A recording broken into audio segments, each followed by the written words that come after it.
Selamat malam, Ibu Grace dan rekan-rekan sekalian. Perkenalkan, kami dari kelompok 7, kelas AK708, Sistem Pengendalian Manajemen. Pada kesempatan malam ini, kami akan mempresentasikan mengenai pengendalian audit internal dan masalah etik dalam pengendalian manajemen. Untuk anggota kelompok kami ada 9 orang. Yang pertama dengan Kak Afitia Rizky Kadarina, Kak Yohanes Agung Setiawan, Kak Umer Fawas Anaki, Kak Yentin Dwika Oktari, Kak Fikri Hanafi Fatur Rahman, Kak Habibi Arya Anugrah, Rosalia Denok Nurahayu, Kak Husnul Fikri, dan Kak Neni Olivia Dwi Lestari. Langsung saja kita mulai dengan materi yang akan dibahas. Silahkan untuk untuk overview materi kali ini ada 9 pembahasan. Yang pertama yaitu konsep dan definisi pengendalian internal, tujuan pengendalian internal, lingkungan pengendalian, penilaian risiko, sistem informasi dan komunikasi, kegiatan pengendalian dan monitoring, masalah etik dalam pengendalian manajemen, isu etika spesifik, kesimpulan dan penutup. Baik, langsung saja kita lanjut ke materi yang pertama. Silahkan untuk Kak Afi memulai menjelaskan konsep dan definisi pengendalian internal. Baik, terima kasih Kak Rosa atas kesempatannya. Untuk yang materi yang pertama yaitu konsep dan definisi pengendalian internal. Pada slide pertama ini kita akan membahas mengenai konsep pengendalian internal. Hal yang penting untuk dipahami adalah bahwa pengendalian internal bukan hanya kumpulan aturan, prosedur, atau dokumen tertulis, melainkan merupakan suatu proses yang berkesinambungan atau terintegrasi. Pengendalian internal ini disebut sebagai proses karena ia dirancang, dijalankan, dan dievaluasi secara terus-menerus atau berkelanjutan oleh manajemen dan seluruh karyawan dalam organisasi. Artinya, pengendalian internal tidak berdiri sendiri, tetapi menyatu dengan aktivitas organisasi seperti proses, penjualan, pembelian, pencatatan transaksi, hingga pengambilan keputusan manajerial. Dan yang selanjutnya yaitu proses pengendalian internal ini sangat dipengaruhi dua unsur utama, yaitu ada sumber daya manusia dan sistem teknologi informasi. Untuk sumber daya manusia berperan melalui integritas, kompetensi, serta kepatuhan karyawan terhadap kebijakan perusahaan. Sementara itu, sistem informasi berfungsi sebagai alat untuk mencatat, mengolah, dan menyajikan data yang digunakan dalam pengambilan keputusan. Selain itu, pengendalian internal diterapkan pada seluruh tingkat atau level organisasi, mulai dari manajemen puncak, manajemen menengah, hingga karyawan operasional. Dan dengan demikian, secara konseptual, pengendalian internal dapat dipahami sebagai alat manajemen yang digunakan untuk mengendalikan risiko dan memastikan bahwa kegiatan organisasi berjalan sesuai dengan tujuan yang telah ditetapkan. Oke, next slide. Yang kedua yaitu definisi dari pengendalian internal. Secara definisi, pengendalian internal adalah suatu proses yang dirancang dan dijalankan oleh manajemen yang dipengaruhi oleh sumber daya manusia dan sistem informasi untuk memberikan keyakinan memadai bahwa tujuan organisasi dapat tercapai. Untuk pengendalian internal ini memiliki peran utama. Untuk yang next slide lagi.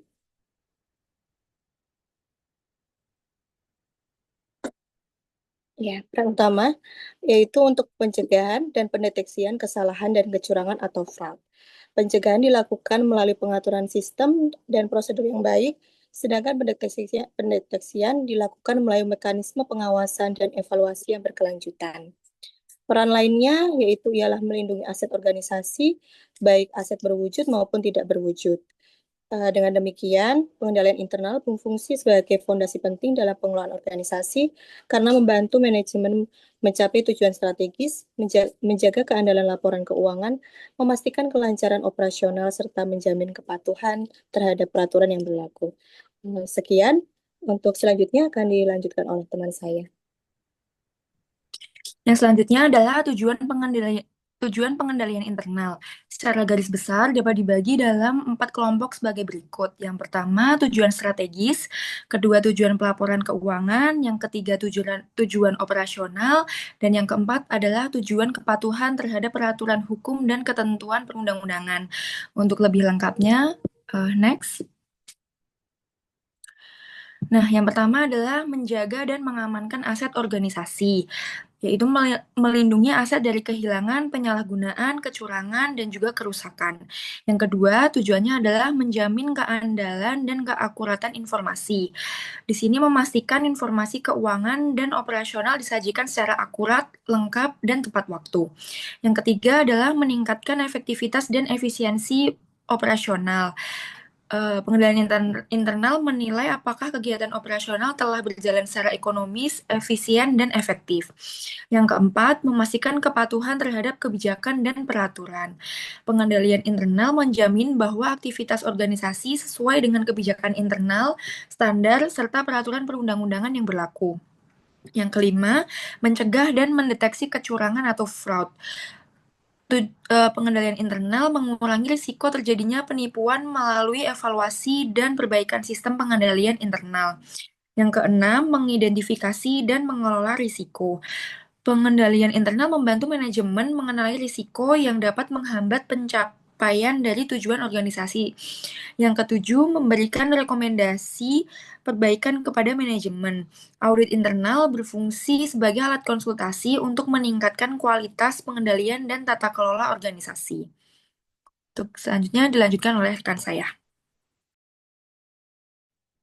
Baik, untuk bab selanjutnya yaitu terkait dengan lingkungan pengendalian. Nah, lingkungan pengendalian ini merupakan fondasi utama dari sistem pengendalian internal itu sendiri. Jadi, lingkungan pengendalian ini memberikan arah, disiplin, dan struktur bagi organisasi. Kalau lingkungan pengendalian ini lemah, maka komponen pengendalian internal lainnya juga akan tidak efektif. Nah, lingkungan pengendalian ini memiliki peran yang sangat strategis. Yang pertama yaitu karena dia menjadi dasar bagi efektivitas pengendalian internal itu sendiri. Kemudian lingkungan pengendalian ini membentuk budaya organisasi yang sadar pengendalian. Kemudian mempengaruhi perilaku karyawan dalam menjalankan tugas dan tanggung jawab. Kemudian lingkungan pengendalian ini juga menentukan kualitas terhadap penerapan komponen pengendalian internal lainnya. Next. Nah, untuk unsur-unsur dari lingkungan pengendalian ini ada 5. Yang pertama yaitu integritas dan nilai etika. Contohnya itu seperti kode etik, kebijakan anti fraud, teladan perilaku manajemen. Kemudian yang kedua yaitu filosofi dan gaya manajemen. Jadi filosofi dan gaya manajemen ini akan mencerminkan cara manajemen untuk mengambil keputusan untuk mengelola risiko dan memperlakukan karyawannya. Kemudian yang ketiga adalah struktur organisasi. Biasanya dalam bentuk kejelasan garis komando, pemindahan fungsi, atau mekanisme pelaporan yang jelas. Kemudian unsur yang keempat adalah kebijakan dan praktik sumber daya manusia atau SDM.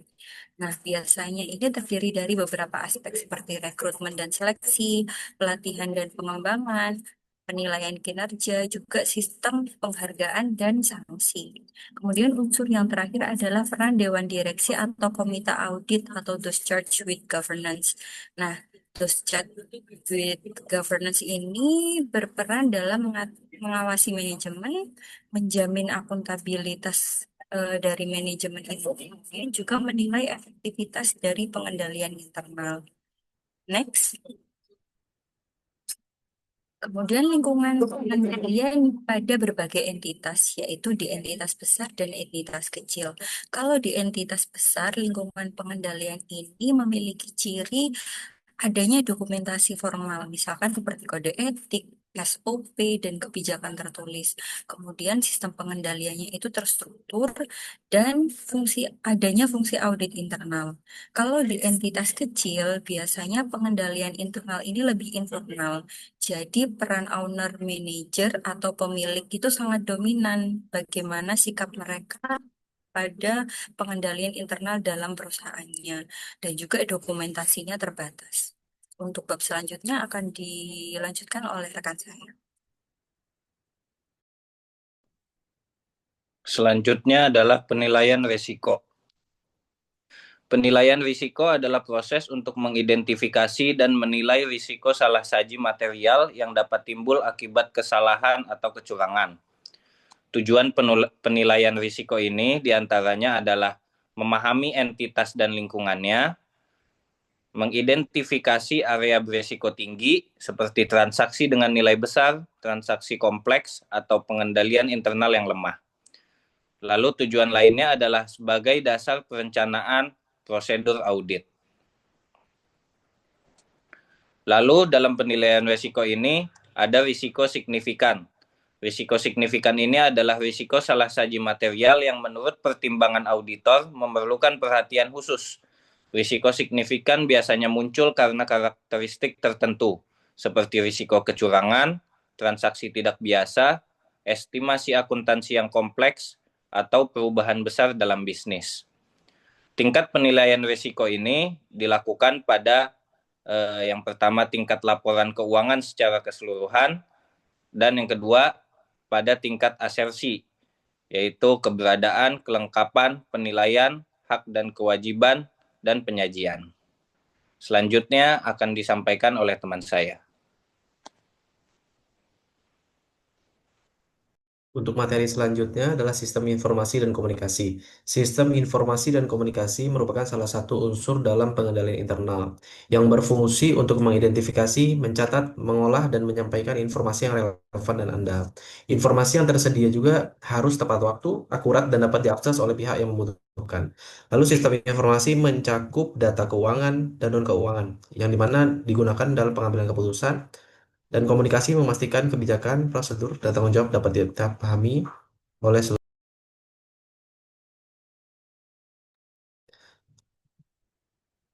Selanjutnya, peran dan penerapan sistem informasi dan komunikasi.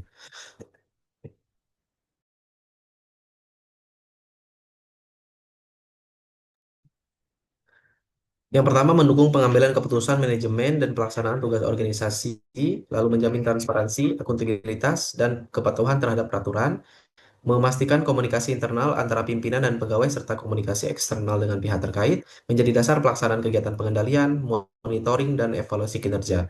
Dan contoh penerapannya adalah penggunaan aplikasi keuangan atau kinerja, laporan periodik, rapat koordinasi, dan media komunikasi internal. Terima kasih. Selanjutnya akan dilanjutkan oleh Umer. Baik, kegiatan pengendalian dan monitoring. Kegiatan-kegiatan pengendalian adalah kebijakan dan prosedur yang memastikan bahwa petunjuk dan arahan manajemen dilaksanakan. Pengendalian ini merupakan tanggapan atas risiko yang jika tidak ditanggulangi akan mengancam tercapainya tujuan entitas. Kegiatan pengendalian dirancang untuk menanggulangi risiko yang bisa terjadi dalam kegiatan sehari-hari seperti pengolahan transaksi, penjualan, pembelian, pembayaran, dan transaksi lainnya, dan pengamanan aset. Dalam hal ini, secara umum pengendalian itu mencakup penetapan standar kinerja, pengukuran kinerja yang aktual, evaluasi penyimpangan dan tindakan korektif, perbaikan berkelanjutan. Pengendalian dan monitoring memiliki hubungan yang saling melengkapi. Monitoring menyediakan informasi dan data kinerja, sedangkan pengendalian menggunakan informasi tersebut untuk tindakan korektif. Tanpa monitoring yang baik, pengendalian menjadi tidak efektif. Sebaliknya, tanpa pengendalian, monitoring hanya menjadi aktivitas administratif tanpa tindak lanjut. Melalui pengendalian dan monitoring yang efektif, organisasi dapat menjaga keselarasan antara strategi dan pelaksanaan, meningkatkan efisiensi dan akuntabilitas, meminimalkan risiko dan penyimpangan, dan terakhir mendorong perbaikan berkelanjutan. Dengan demikian, kegiatan pengendalian dan monitoring merupakan inti dari keberhasilan sistem pengendalian manajemen. Tantangan dalam pelaksanaan pengendalian dan monitoring SPM dalam praktiknya menghadapi berbagai tantangan antara lain seperti resistensi pegawai terhadap pengawasan, keterbatasan kualitas data sistem informasi, pengendalian yang terlalu birokratis, dan terakhir ketidaksesuaian antara target dan kapasitas sumber daya. Tantangan ini menuntut desain SPM yang fleksibel, adaptif, dan berorientasi pada perilaku manusia. Selanjutnya akan dilanjutkan oleh teman saya. Selanjutnya yaitu masalah etik dalam pengendalian manajemen.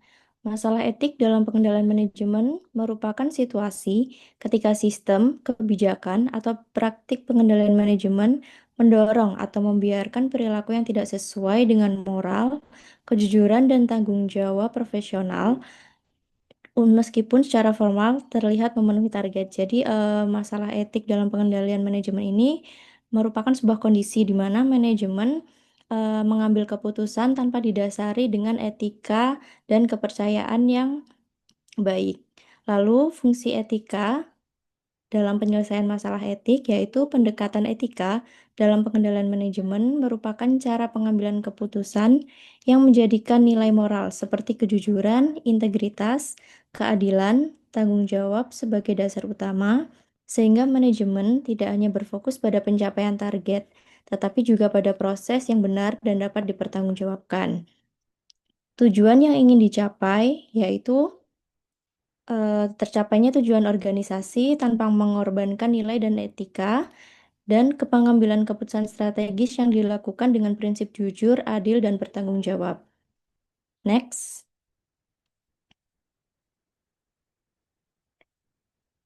Untuk menyelesaikan masalah etik sendiri dalam praktiknya, terdapat beberapa model etika yang digunakan. Yang pertama adalah etika deontologi. Etika deontologi ini merupakan paham etika yang menilai tindakan berdasarkan kewajiban dan aturan moral. Prinsip etika ini menekankan jika kita melaksanakan suatu keputusan berdasarkan nilai yang logis, maka tindakan itu sudah dapat dikatakan sebagai tindakan yang etis dan benar. Yang kedua adalah etika teleologi atau utilitarianisme yang menilai tindakan dari manfaat atau akibat yang dihasilkan. Paham etika ini menjelaskan bahwa etika itu dinilai dari seberapa besar manfaat yang kita dapatkan. Yang ketiga adalah etika hak yang menekankan perlindungan dan penghormatan terhadap hak-hak individu. Next. Yang keempat, etika keadilan yang berfokus pada keadilan dan kesetaraan dalam perlakuan, dan etika kebajikan yang menilai etika dari karakter dan integritas pelaku. Kemudian yang terakhir adalah etika profesional yang berlandaskan kode etik dan tanggung jawab profesi, yang kemudian pada penerapannya salah satunya adalah kode etik profesional. Selanjutnya akan dijelaskan oleh rekan saya.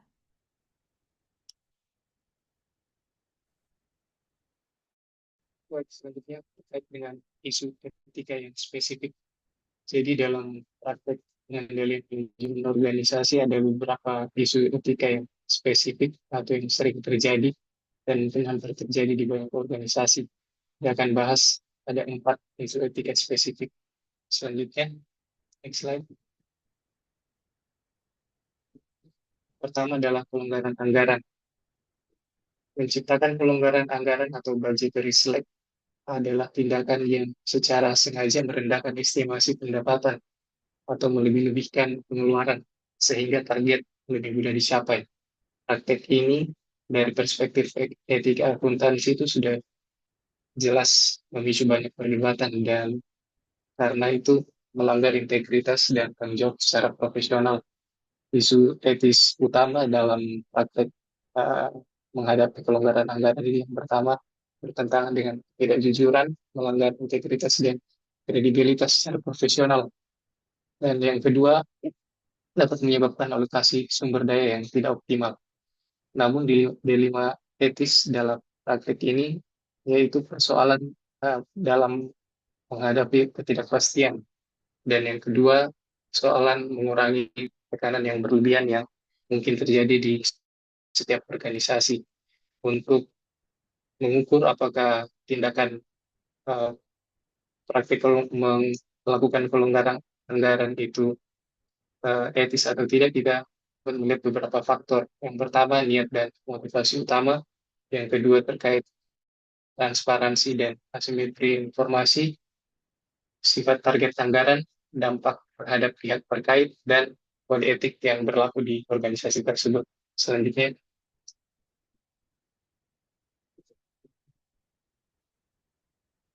isu terkait mengenai pengelolaan laba.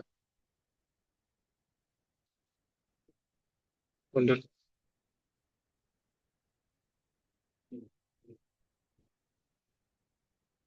terkait pengelolaan laba. Lanjut satu slide.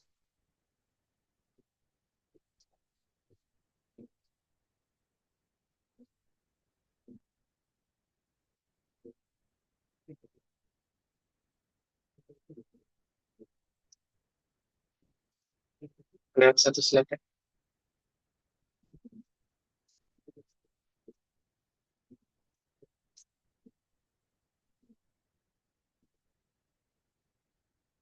Baik, indikator pengendalian yang cacat dalam praktik menghadapi indikator yang cacat kadang mendorong perilaku manipulatif sehingga organisasi tampak berhasil padahal sebenarnya tidak terselesaikan. Isu etis utama dalam praktik ini adalah pertama, praktik manipulasi tujuan organisasi, mengorbankan kualitas demi angka atau menggeser nilai kerja jadi sekedar pencitraan.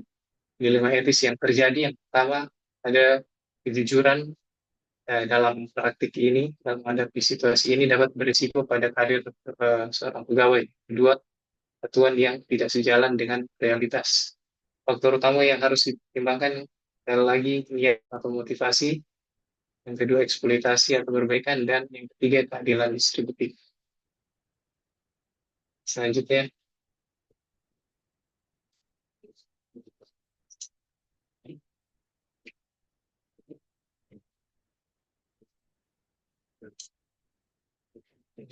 adalah pengendalian yang terlalu bagus. Indikator pengendalian yang sangat canggih atau detail bisa menjadi masalah etis dan banyak terjadi belakangan ini. Secara etis, organisasi harus transparan pada karyawan, melindungi data yang dikumpulkan, membatasi penggunaan data yang untuk tujuan yang jelas. Isu etis utama yang dihadapi pelanggaran privasi, kurangnya transparansi perusahaan, dan penyalahgunaan data pegawai. Dilema etis yang terjadi, yang pertama, kebutuhan organisasi akan data yang detail, upaya kedisiplinan dan ketergantungan pada sistem. Dan faktor-faktor utama yang perlu diperhatikan, yang pertama, kejelasan tujuan penggunaan data, transparansi dari perusahaan, perlindungan data, dan proporsionalitas pengawasan. Dan terakhir, untuk kesimpulan, saya serahkan ke Saudara Habibie. Terima kasih. Kesimpulan, pengendalian internal merupakan proses terpadu yang dirancang manajemen untuk memastikan tercapainya tujuan organisasi secara efektif, efisien, dan patuh terhadap peraturan. Efektivitas sistem pengendalian manajemen bergantung pada lingkungan pengendalian, penilaian resiko, sistem informasi dan komunikasi, serta kegiatan pengendalian dan monitoring yang saling terintegrasi. Dalam prakteknya, tekanan percapaian target dapat memunculkan masalah etika seperti kelonggaran anggaran, pengelolaan laba, indikator kinerja yang cacat, dan pengawasan berlebihan. Oleh karena itu, pengendalian audit internal harus dilandasi nilai etika kejujuran, integritas, keadilan, dan tanggung jawab agar kinerja organisasi tercapai tanpa mengorbankan kepercayaan dan keberlanjutan jangka panjang. Sekian, saya kembalikan kepada Mas Umair.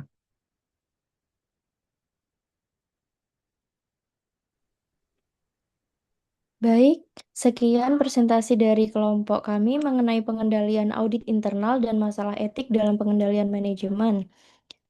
Kami mohon maaf atas kendala yang mungkin terjadi dan kekurangan materi yang mungkin kami kurang sampaikan. Untuk selanjutnya kami mau kelas sistem pengendalian manajemen AK 708. Terima kasih.